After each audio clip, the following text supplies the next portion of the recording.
Join us today on KJFF is Jeremiah Eckridge, and he's a local guy, and he's an author. How you doing, Jeremiah? Good. How are you? Thank you for having me. My pleasure. Where do you live? I actually live in Barnhart. Okay, and you have a full-time job. I do. I work for FedEx Freight, so that's my full-time gig. So far, so good. Local guy working for FedEx Freight, all good. But you're also an author. I am. All right. And obviously, so writing and storytelling has to be a passion of yours. So that means when you're not at work, I guess you're spending your time squirreling away trying to. You're right. Yeah, this is my second full-time job. So how hard is that to try and balance the two? Well, it's extremely tough because I'm also married and I got 2 kids. Right. So and they go to school here locally as well, and they're actually in the Windsor School District. So, yeah, I have very little time to do anything other than be a family man and a book writer and work a full-time job. Now, obviously, you'd love to be a full-time book writer, but that that's a dream, right? That's what you're working on. Absolutely, yes. And you do have a book, The Second Stone Age by Jeremiah P. Eckridge, and is this your first book, or? This is actually my first book, yes. Okay, and I know, because I know you're writing others, so tell us a little bit about this, The Second Stone Age. What's this all about? Okay, this is a story, and it follows a young married couple. Their names are Jacob and Natalie, and basically they have to learn how to just completely rebuild their whole life after aliens come to planet Earth, and they commit a devastating act. And the devastating act they commit, I can't actually tell you because it's the biggest part of the book, and it's actually what makes this book the most unique. Yeah. And it really hasn't been done before. And it took a lot of research to write this book, so I can't tell you that part. All right. But I will tell you that we lose a lot of our modern-day technologies as a result of the devastating act. So they got to figure out how do we live now? Absolutely. And I mean, just past that, I mean, just basic necessities are going to be tough, like food, shelter, clothing, water. I mean, these things are going to be the difference between life and death for them. So you put this family in a very, very difficult situation. Absolutely. Absolutely. So I know you did like homework, but did you ever like turn to your wife and say, how would you react if, you know what I mean? Did you ever bounce anything off of her? Like, all right, so let's say we didn't have, I don't know, school, modern convenience, jobs and everything else, right? Well, no, that actually never came up. I was actually so busy just trying to get it done. But I mean, when you find out what happened, when people get to that part of the book that they've talked to me about, it just kind of clicks. And trust me, your mind will run in a million different places, and you won't need to talk to anybody to get ideas because you're going to be like, wow. Okay. Well, the setting for it, it starts off modern day, though. Yes. All right. Oh, absolutely. So, okay, I'm not going back in time or forward in time or anything like that. And it's always interesting when you take regular characters and you put them in extraordinary set of circumstances. And now your characters in your book, are these people you know? Are they people you invented? Do you know if it's a combination of people? Have you figured that out? Well, it's actually, there's people around my life that I use their certain characteristic or something to write with. And so, some of that is them. And then, the names in the book, my kids like to be involved in what I'm doing. So some of the names in the book are my kids, and so that's kind of neat for them. But then you can't like kill them off or anything. So it's kind of tricky using people. It's we'll see. Tell them that's a chance you take being in one of my books, guys. It's a whole different deal. Was it fun writing it? It absolutely was. It's a lot more work than I think you anticipate when you first start doing something like this, and then once you get into it, it just kind of draws you in, and you can't stop. And it was interesting to me because, like, before, not that I ever thought I'd be an author, but I had a great story idea, so I started typing it up. In my mind, this was War and Peace, right? Big old, epic movie kind of thing. So I sat down and I just started going, not worried about typos or anything else, and I just like spilled out this whole story, and when I was done it was like 2 pages. I'm like, wait a second. I thought, no, you know what I mean, because it seemed so right. So if you actually go through that process, and I've talked to some writers that say, I'm not a great writer, I'm a great rewriter. Do you know what I mean? So they write it, but they get the idea down, but when they go back And I guess you have to do some of that too. I do a lot of that. Actually, Yeah. I probably rewrote this book 1,000 times. You really? So, I mean, yeah, because as you start going back through it each time, you're like, oh, I could do this or I could do that. And, now that the final product's out there, I still do that and go, oh, I really should have done this. This would have been really cool. And, it's just part of the writing process. But you try to get that final product just as good as you can get it. But you're always going to say, I could have done more.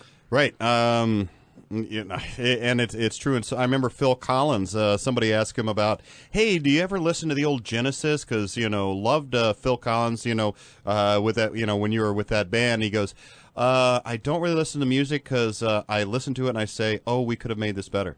Right. Yeah, which is, so I guess it happens on all levels. Right. So the name of the book, The Second Stone Age, we're speaking with Jeremiah Eckridge, and he is, Jefferson County resident, lives in Barnhart.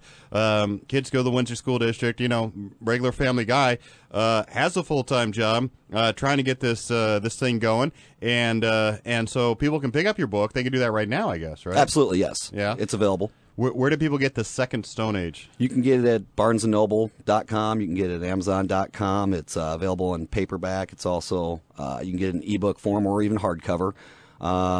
The West County Barnes & Noble and I think the St. Peter's Barnes & Noble both should have it on their shelves by this point in time. But people don't. You have an event coming up on April 25th locally. I do, yes. What's that? I'll actually be at the Jefferson County Library, Windsor branch. I'll be doing a book signing there from 1 to 3 p.m. On April 25th, that's the outer road of 55, Metropolitan, right? Yeah, Metropolitan, yes. Yeah. So real easy to get to. It's a nice library if you haven't been there. Jefferson County Public Library, April 25th from 1 to 3 p.m. And you can meet Jeremiah, talk to him. Go ahead. I just want to add one more thing. I think the fact that the local folks will like about this is I actually kept St. Louis in my book. Ooh. St. Louis is mentioned in there, and these folks actually, where most of the storyline takes place is in Eureka, Missouri.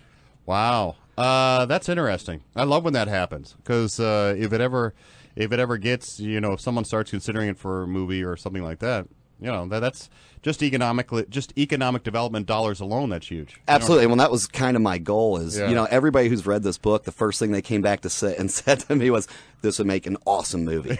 And I was thinking that the whole time I was writing it, was just some of the special effects that would be in it would be really cool. So. Yeah. But there's that whole process though, because if you ever do end up signing over a deal, you kind of lose the old creative control. You know what I mean? You kind of have to let it go and let the director or whoever run with it, right? A little bit, yes. Yeah. So maybe all the way, but yes. I'm sure that because in your mind, you know what these people look like. You know what I mean? You know how they act.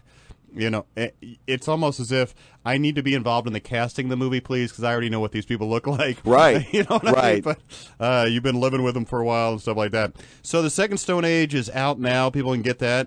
Are you working on a second book? Absolutely, yes. I'm really shooting for November to release it. The name of that book will be called Genetic Flux, Phase 1.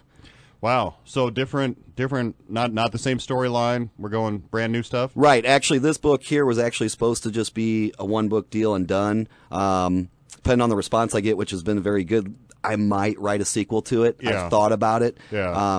It's going to be even tougher to write the sequel. Right. So, because, it's just when you read the book, explosions. That's right. If you go to, the second film, it's always just more explosions and stuff like that. Yeah. So I don't know. Yeah, I don't know. But yeah, Genetic Flux actually is being written to be a series. Oh. Like a 3-4 book series. So. Yeah.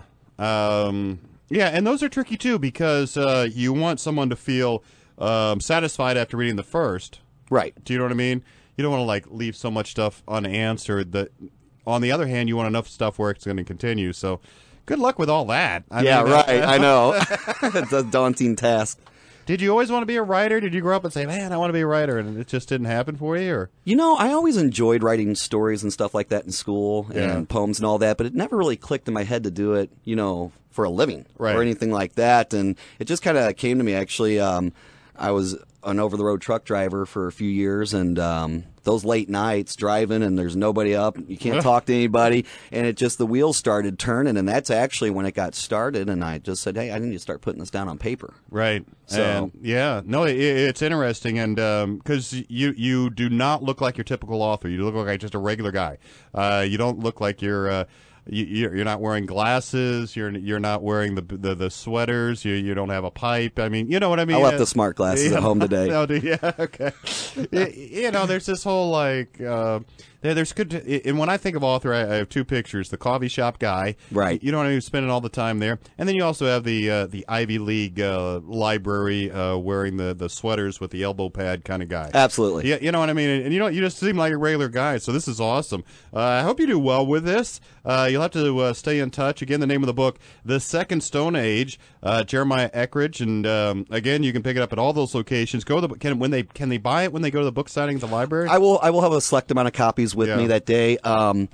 We've done some advertising and all that for this, so if you want to ensure that you can get your book signed, I would bring one with you. But if you want to take a chance, absolutely, I will have some with me. All right, April 25th, Windsor Library, Metropolitan Boulevard. Jeremiah, good luck. It's great to talk to you, and we wish you all the best, and hopefully this takes off for you. And, you'll have to tell your trucking company, I'm sorry, I'm making so much money from my books. It's just not worth my time anymore. That would be great, right? Right. Retire from one job to another. But, hey, I'll take it. You'll take it. And I thank you very much for having me on today. And I really hope to see all of my Jefferson County folks out there on April 25th. Sounds great. Thanks, Jeremiah. Again, Jeremiah Eckridge, his last name spelled Eckrich. Just like it sounds. And first name, Jeremiah. The name of the book, The Second Stone Age. You're listening to Straight Talk 1400.